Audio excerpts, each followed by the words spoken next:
Over the last 3 months and 8,000 kilometres in an experience bookended by trips across multiple states across our great country and glued together by the sort of daily grind commuting that us Aussies know so well. This Amarok has been subjected to daily scrutiny to see if it is up to the high praise that we've given it in past assessments, and if to see it is still one of the very best in its segment. So how did it do? What did we like? What did we not like? Would I buy one with my own money? And why is there another Amarok sitting right behind me? All will be revealed in today's video. But before we jump into it, please don't forget to like and subscribe and comment down below if you want to see more content like this. My name's Tom Place, this is Chasing Cars, and this is our final wrap up of our long-term Volkswagen Amarok. Chasing Cars, honest reviews of your next car. Brought to you by Budget Direct. For our first hit for the Amarok, it has to be where it shines the most. And I think that is its luxury interior, and it really is a promise that it lives up to quite well.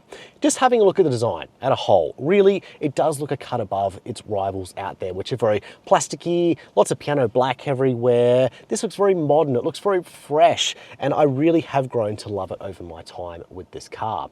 And really, it's not just the design, it's also the execution. I love the choice of materials around the cabin here.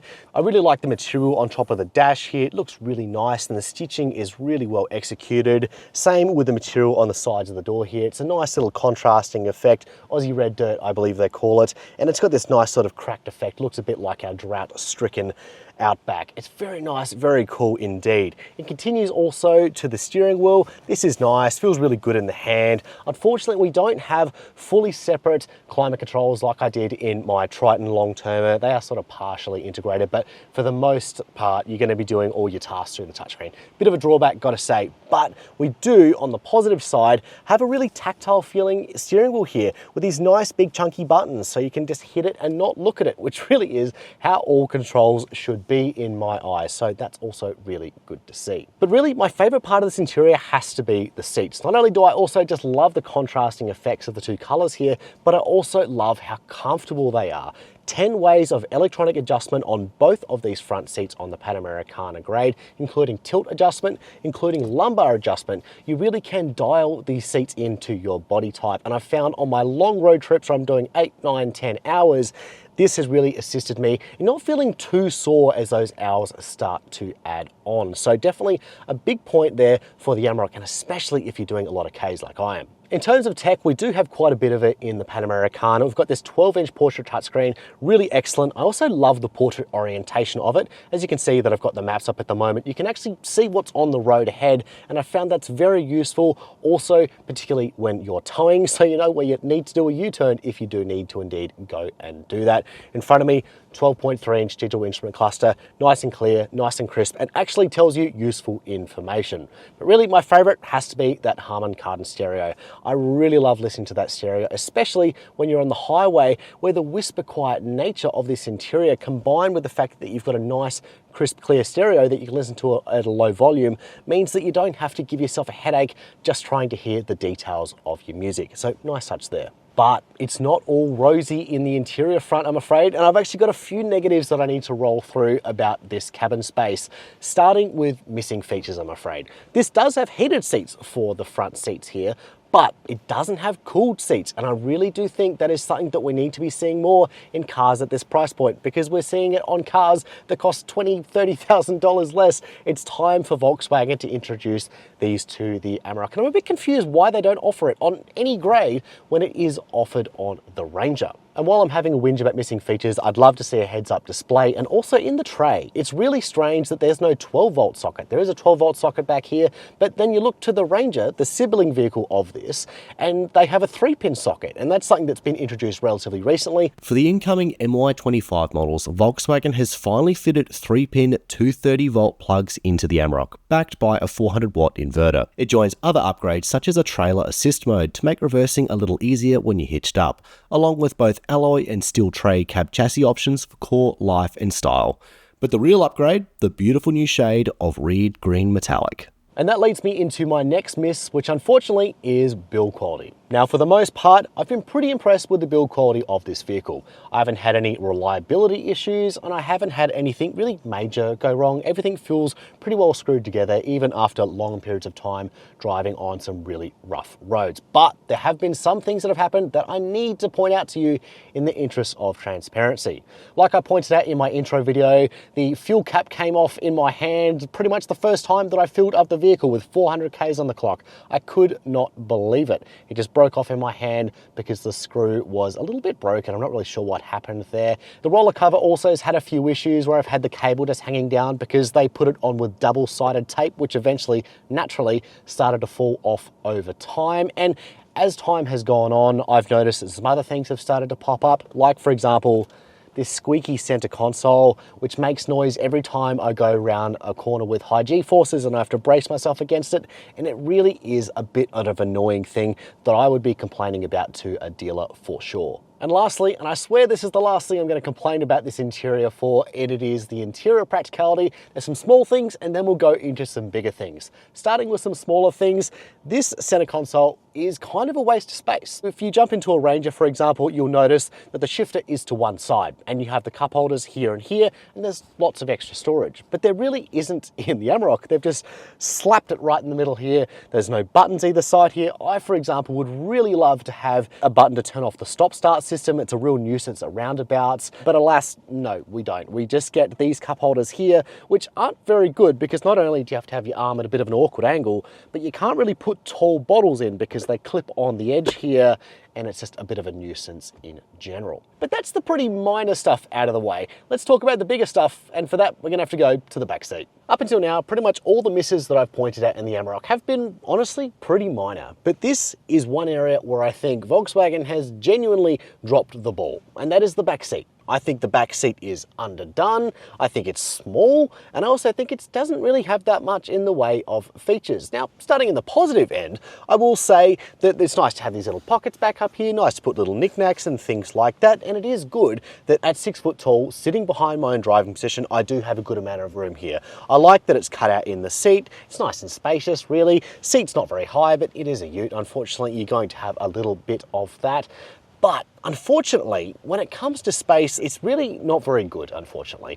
I'm okay sitting in here, but when you put a rearwards facing baby seat behind these seats, you quickly find yourself running out of room. I know my wife, for example, her sitting position has been compromised by the fact that we've had to bring forward the chair quite a bit. And I also find that as a bit of an example of how back seats of utes compare, when I had my Triton long-termer, switching over to this one, I noticed that I had to take my kiddo's shoes off because she didn't really have much room to swing her legs in this vehicle. So a little bit of a point of difference there in terms of the space on offer.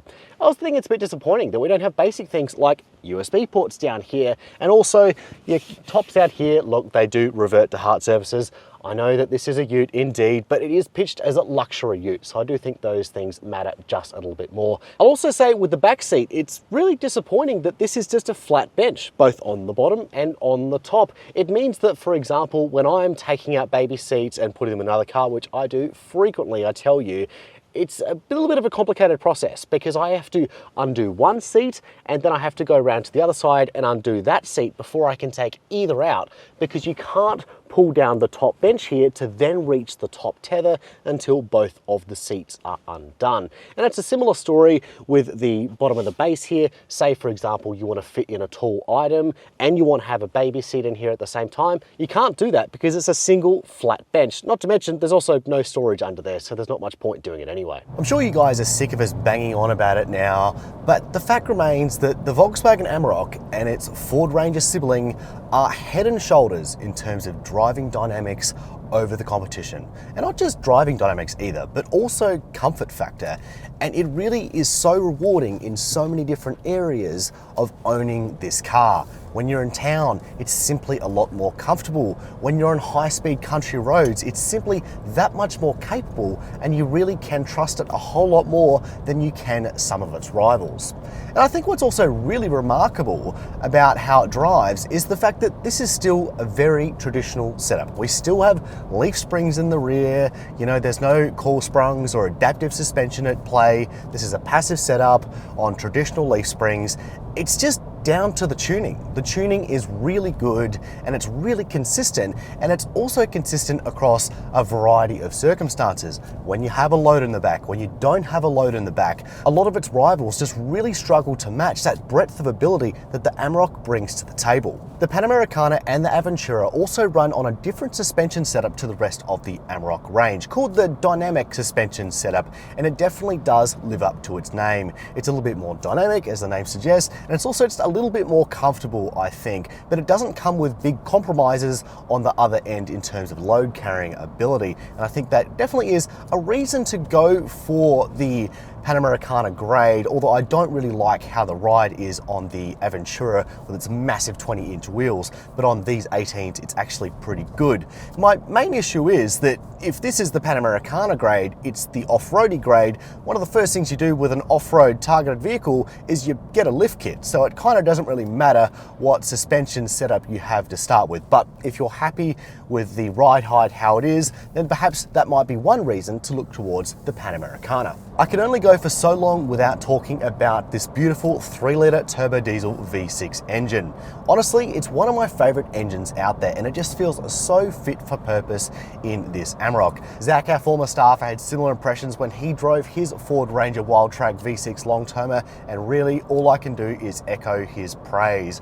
A lot of people give this motor stick for being of Land Rover origins of many eons ago, but really I think you can take two big takeaways from that. One negative, yes, Land Rover reliability and reputation and things like that, but at the same time, this is a highly developed engine. This engine's been around for a really long time. But the other factor I think you can take away from that lineage is the fact that this is a motor built with refinement in mind, and that really does come across in the Amarok, especially matched up to this 10-speed transmission. And similar to Zach's old Wildtrak V6 long-termer, I do feel like there's been some times where the transmission gets a little bit fussy. There's probably one or too many gears in there. But for the most part, it's really well matched to this motor. You have so much power and torque to start with. 600 newton meters is just so much to play with in a mid-sized dual cab, and it really does shuffle nicely up through those gears if you drive in a predictable manner. But our next hit for the Amarok has to be the towing ability. One of the first things I did with the Amarok was I took it down to Adelaide. I loaded up the family, all went down there, loaded up the tray and all that sort of stuff, and I hitched on the in-laws caravan. 2.5 tons, not the biggest in the business, but still a pretty sizable dual axle caravan, and its performance really just blew me away. Really, it wasn't just the fact that I had 600 newton meters at my disposal, or the fact that the stock chassis and suspension felt really well equipped to tow that sort of weight. It was just the fact that it didn't really have a weak link in the area of towing. Volkswagen is also going to the extra mile in terms of the features that they're adding to towing to really kind of advance the segment, which has become really quite stagnant. So things like a tow mode we're fairly aware of, but it does more than what other tow modes do. And that's in terms of both how the chassis and stability control work for both yourself and the trailer, and also other things like the fact that we have a temperature monitor here for the transmission right here in the digital instrument cluster, really kind of justifying the point of having a digital instrument cluster so that you can have that sort of really important information right at your fingertips. You also have the ability to program the size and weight of your caravan into the system so that the car actually has a better idea of what's being pulled behind it, which is just a good idea for all sorts of reasons. And also there's other functions like just the ability to check that all your trailer lights are working via a cycle function that's built right here into the infotainment system. Really helpful, especially when you're by yourself. The V6 engine I found also isn't as thirsty as you might think an engine of this size and capability would be. Really, the fuel economy ranged from about 15.5 when I was on 80k an hour dirt roads, taking it fairly easy, stepped up to about 16 when I was doing more highway speeds, though I did try to keep it below 90 most of the time. But then even when I added some stop-start traffic for quite a long period into the mix, the fuel economy only went up to about 16.5 litres per 100 kilometres driven. So all in all, I kind of think that's worth the payoff. Really, I think the biggest compliment I can give the Amarok in terms of towing is that having driven the vast majority of mid-sized dual cabs with a fairly serious trailer behind it now, I can say that the Amarok feels more similar to something like a full-size ute than it does a typical mid-size ute. But that is not all of the driving experience. Of course, this is a ute, which means that off-roading is important, and this is, after all, the PanAmericana. This is technically a miss for the Amarok, and I know that might sound a little bit brutal considering that the Amarok is actually pretty good off-road, but there are some elements of it that I think need improving. We've just come up to this little rutty course that we've got through here, this offset mogul, pretty brutal, and it's been washed out recently, so the ruts are extra deep.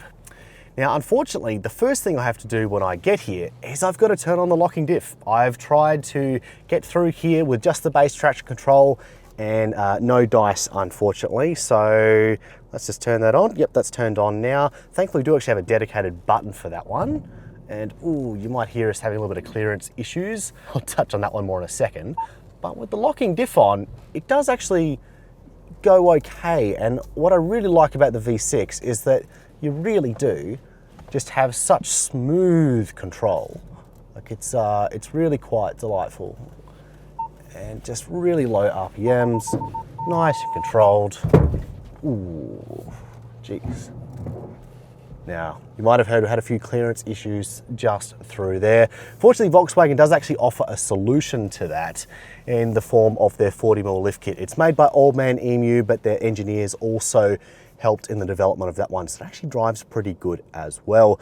But I've got to say, in base form, the traction control definitely could use some work. I'd love to see a rock mode, for example, like we have on the Ranger. Now, our next positive is going to be a little bit controversial, and that's because it is entirely subjective on my behalf, but it's made up a big part of why I love this vehicle over the months that I've had it, and that is to do with the topic of design. See, my hot take is the fact that this Amarok here, specifically in PanAmericana guise, is the best looking ute that you can buy in Australia right now. So many rivals out there, like the Trident, are just a little bit too busy. And then there's others, especially from China, which are just trying a little bit too hard in how bold and aggressive they're trying to be. Really, you can make any car look bold and aggressive, but making a design that's cohesive and looks fairly timeless, I think is actually quite rare in this segment. And it really gives the Amarok a feeling that it's not trying too hard, and I absolutely love that about this vehicle. The PanAmericana does take this a little bit further than some of the Amarok grades as well, I think. Things like that nice black accents on the styling bar, the nice black wheels, the slightly more aggressive tires,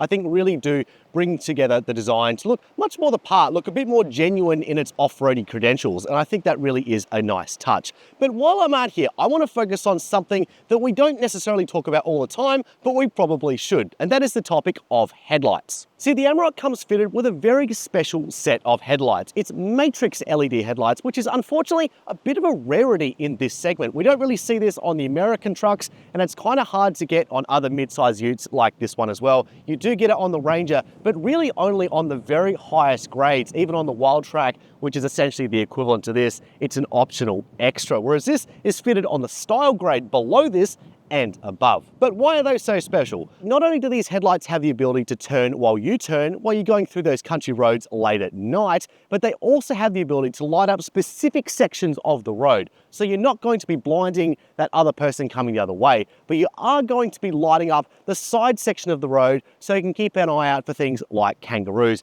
And to me, who does a lot of night driving, that is an absolute game changer. Our next and final miss is to do with the PanAmericana pitch, because I'm not entirely sure that it's convinced me over my time with the car. The PanAmericana is sold as being the more off-roady grade of the Amarok range, but unfortunately I think it really is just more of a styling pack for the already pretty excellent style V6 grade.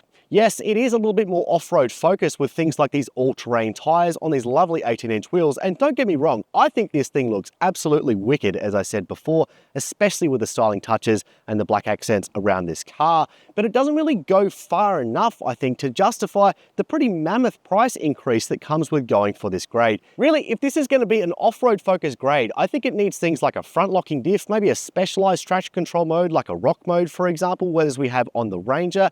Really, the list could go on. And please let me know in the comment section down below what you would love to see on this to push the off-road credentials a little bit further. Really, the biggest reason I've found to go for this grade over the style V6 is that Harman Kardon stereo, which I've really grown to love over my time with this car. But is a stereo the reason you should be going for an off-road focused version of the Amarok?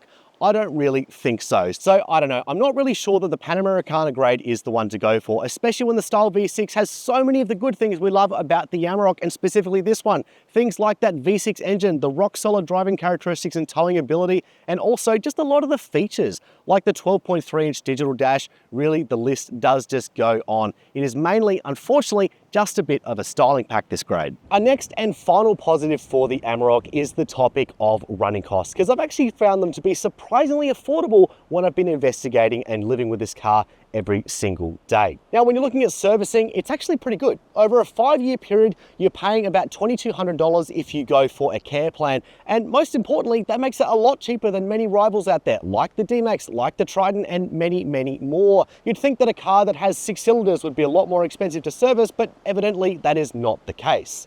Now, you would also think with a V6 engine, it would also be pretty thirsty, and you'd be mostly right, because it definitely can get thirsty at times. But over my 8,000 kilometers at the wheel, I've been seeing an average of 9.3 liters per 100 Ks, which honestly, I really don't think is that bad for a vehicle of this size and this capability. 600 Newton meters is pretty darn appealing, and I've absolutely loved it because we've done so many challenging things with this car, like towing, like low range off-roading, and that engine really has made the experience that much better. So look, it's nice to see that even if you are going for the big engine, it's not necessarily pinging you in every single way. And as just a final tidbit, I will note that this car does not have AdBlue, so you don't need to worry about that. Over the last 3 months and 8,000 kilometers, this Volkswagen Amarok PanAmericana really has made itself home inside the Place family. And my daughter in particular has grown quite fond of it, giving it the nickname Rocky. And I know she's going to be so disappointed to not see this vehicle pick her up from daycare every single day.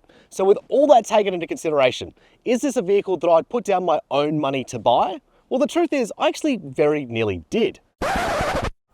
Sorry, did I say almost did? Actually, I did buy a Volkswagen Amarok in the end. Here's why. Now, it's important to point out right from the get-go that there is a difference between what we think makes an objectively good vehicle and what is down to my personal taste. But I can tell you right now, I would not be spending this much money on a lemon. Many of the reasons I did go for the Amarok in the end are down to my personal taste. Things like I love how it looks and I love having a luxury interior, but the great majority of them are simply objective. I love how stable this thing is when it tows and just in everyday driving. I love that V6, I love how generous the payload capacity is, and also some fairly unique features like the Matrix LED headlights on these are just kind of must-have features for a ute in my book. But ultimately, I did end up going for the Style V6 over the PanAmericana grade, and that is for a good reason. See, originally when we shot our verdict, we did so with our PanAmericana long-term and also a different Style V6 owned by our cameraman Josh, and it was my recommendation that you ultimately go for the Style V6 because it simply packs a great majority of what makes this model great inside a cheaper package. And ultimately, that was advice I liked so much that I decided to take it myself. But the real hook for the Style V6 is how easy it is to snap up a pretty good deal on buying one of these right off the showroom floor. And personally, I didn't find it all that hard. I snapped up this MY24 model. It had been sold 9 months prior at the time, 12,000 Ks on the clock, and it had 5 years of servicing already included in the price, and actually a year of warranty, so I've still got 5 years of warranty on this one. And yes, it did have a bit of a ding in the tray, but ultimately the price I ended up paying was $58,000 list or $63,000 drive away here in Victoria, which I think is a pretty darn good deal. So definitely keep an eye out for those sorts of deals if you can. But with the arrival of the MY25 update has come a little bit of a shake-up in terms of what we'd recommend to you guys in different circumstances. If you walk into a Volkswagen dealer and you are paying the national drive-away price that Volkswagen has set, well then the reality is the PanAmericana has all of a sudden become a lot more appealing, even though it's become more expensive. See, the Style V6 grade is now about $3,000 cheaper than the PanAmericana, and that's a lot less than it was previously. Previously, it was like $5,000 or $6,000, and personally, if there's just $3,000 between those two grades, I would recommend you go for the PanAmericana, even if you have to wait just a little bit longer. But that does bring us to the very end of our coverage with our long-term Volkswagen Amarok, and of course, my new beginning with this model. I've already done one camping trip with the family in this one, and I do plan to do many, many more. If you guys have got any questions or queries, please let us know in the comment section down below. But for now, that's all. Thank you so much for watching Chasing Cars.